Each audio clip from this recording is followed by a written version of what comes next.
আসসালামু আলাইকুম রহমতুল্লাহি ওয়া দূরে এবং কাছের, দেশে এবং প্রবাসে যে যেখান থেকে দেখছেন সকলকে আন্তরিক মোবারকবাদ।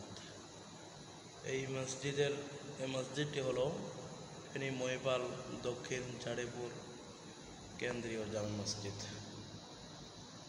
এই মসজিদের খতিব হচ্ছে হযরত মাওলানা ওয়াহিদুল্লাহ সাহেব এবং এই মসজিদের পেশ ইমাম হচ্ছে আমার প্রিয় ভাই মাওলানা মহিউদ্দিন আহমেদ ফারুকী সাহেব।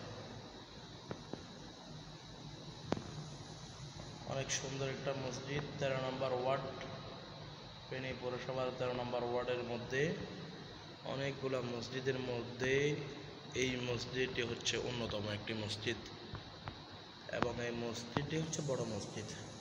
অনেক সুন্দর একটা মসজিদ। সকলের প্রতি দাওয়াত থাকবে অন্তত একদিন এসে এক ওয়াক্ত নামাজ পড়ার জন্য সকলের প্রতি বিনীত অনুরোধ থাকবে। অনেক শান্তিময় জায়গা, অনেক সুন্দর নিরিবিলি পরিবেশে নামাজ পড়ার সুযোগ আছে। বিশেষ করে এখানে ওযুর সুন্দর পরিবেশ এবং আপনার বাথরুম, প্রস্রাবখানা সব কিছু সুন্দর নিরিবিলি পরিবেশের মধ্যে রয়েছে।